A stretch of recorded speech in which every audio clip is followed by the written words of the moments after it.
Martin Perrault, extrait de Novice de Stéphane Dompierre, Québec, Amérique.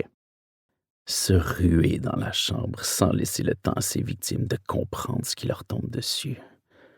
Un coup, non pas dans l'air cette fois, mais dans un crâne, une gorge, un cœur, un coup de hache. Tabarnak de Christ!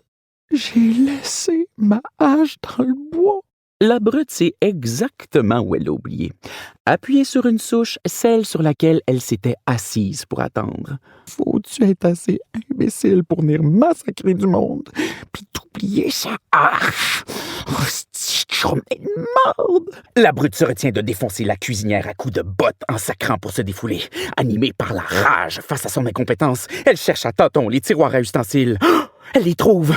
Spatule, cuillère en bois, pile patate. À bout de patience, la brute allume la lumière de la hotte.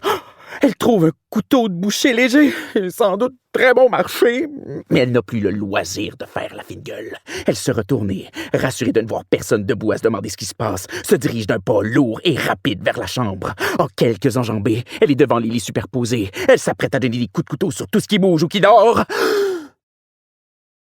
Mais il n'y a personne à tuer? Martin Perrault, extrait de Le Pendu de Louise Penny, édition Flammarion, Québec, 2022. Vous avez déjà grimpé à un arbre, docteur? Bien sûr.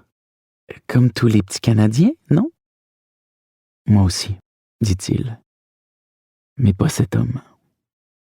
Pas récemment, en tout cas. L'inspecteur-chef Gamache désigna d'un geste le cadavre qu'on transportait devant eux. Qu'est-ce qui vous fait dire ça? Pensez-y. Sous leurs pieds, les brindilles claquaient sèchement et les feuilles d'érable mortes bruissaient. La forêt sentait la mousse et le sapin.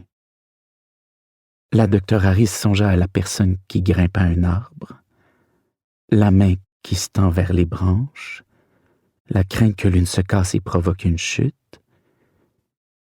Puis elle s'immobilisa, stupéfaite par le détail qu'elle avait raté. Ses mains, elles sont propres. Pas de saleté, pas d'écorce.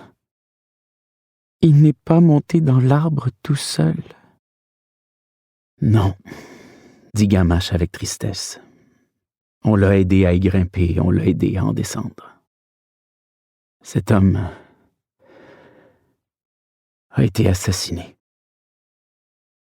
Martin Perrault, extrait de Mascotte sanglante et pizza frette de Pierre-Yves Villeneuve, édition La Bagnole 2022. C'est vrai qu'il pourrait se tasser le temps que le pick-up le dépasse, mais petit A, il déteste rouler sur l'accotement plein de garnottes et petit B, l'autre enragé pourrait commencer par se calmer le pompon. Là. La route est à tout le monde, non?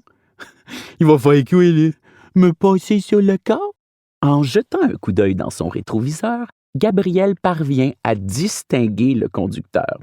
Le visage empourpré, le type lui crache des insultes derrière son pare-brise. Probablement, parce que sous son casque, Gabriel n'entend strictement rien. Soudain, Gabriel voit l'homme débarquer de son pick-up. C'est quoi son problème, mais lui? Il veut vraiment se battre parce que je l'empêchais d'aller plus vite. Gabriel juge que c'est le moment parfait pour déguerpir.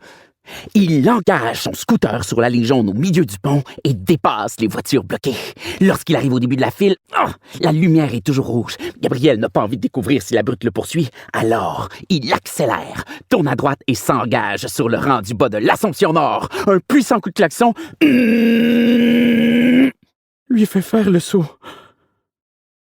Un 18 roues qu'il n'avait pas vu traversait l'intersection juste à ce moment. Il l'évite de quelques centimètres. Cette démo-voix a été réalisée dans le cadre de la formation de l'UDA Voix pour livre audio, narration et enregistrement les 2 et 3 avril 2024. Les extraits littéraires utilisés pour réaliser cette démo ont reçu l'autorisation des ayants droit et sont sous licence Copybec. Toute vente et reproduction sont interdites sans autorisation.